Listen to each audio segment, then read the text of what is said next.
Assalamualaikum warahmatullahi wabarakatuh. Shalom, Om Swastiastu, Namo Buddhaya, salam kebajikan.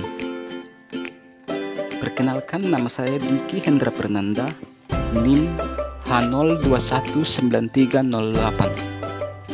Pada kesempatan kali ini saya akan membahas materi mengenai peluang atau probabilitas.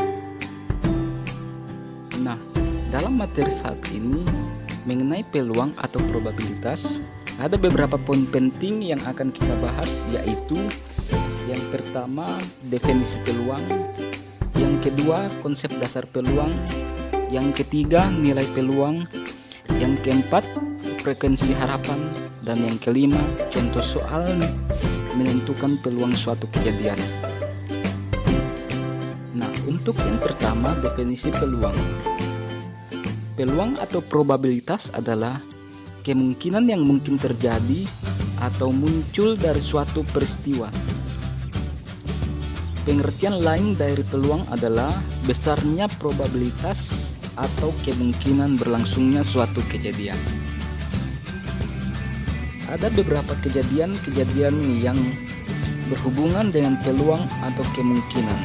Antara lain, yang pertama, hari ini cuaca mendung, kemungkinan besar hari akan hujan.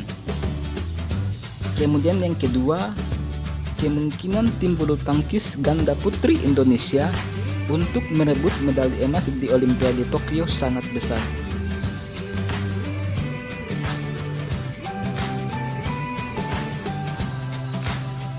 Konsep dasar peluang. Konsep dasar peluang merupakan penjabaran lebih rinci tentang besaran-besaran apa yang harus kamu kuasai. Konsep ini diperoleh melalui percobaan. Adapun konsep dasar peluang meliputi ruang sampel dan titik sampel. Yang pertama, ruang sampel. Ruang sampel adalah himpunan yang berisi semua hasil yang mungkin dari suatu percobaan. Contoh ruang sampel adalah ruang sampel dadu 1, 2, 3, 4, 5, dan 6. Kemudian yang kedua, titik sampel. Titik sampel adalah himpunan bagian dari ruang sampel atau kemungkinan-kemungkinan yang muncul. Contoh titik sampel pada pelemparan satu koin adalah A dan G. Selanjutnya, nilai peluang. PA sama dengan NA per NS, di mana NA-nya adalah banyak anggota atau titik sampel kejadian A yang dimaksud. Kemudian NS adalah banyaknya anggota atau titik sampel pada ruang sampel. Contoh menentukan NA dan NS. Pada pelemparan sebuah dadu, tentukan peluang muncul mata sisi dadu yang berangka ganjil. Penyelesaiannya, karena jumlah titik sampel atau ruang sampel pada dadu itu adalah 6, maka NS-nya adalah 6. Kemudian NA-nya itu adalah 3, karena banyak titik sampel yang dimaksud atau banyak angka ganjil pada dadu itu adalah 3. Jadi PA sama dengan NA per NS atau 3 per 6. Selanjutnya, frekuensi harapan. Frekuensi harapan adalah banyaknya kejadian yang diharapkan dapat terjadi pada suatu percobaan. Rumus frekuensi harapan. Frekuensi harapan A sama dengan PA kali N. Contoh, dari 7 kartu diberi huruf SU, CI, P, TO. Diambil sebuah kartu secara acak.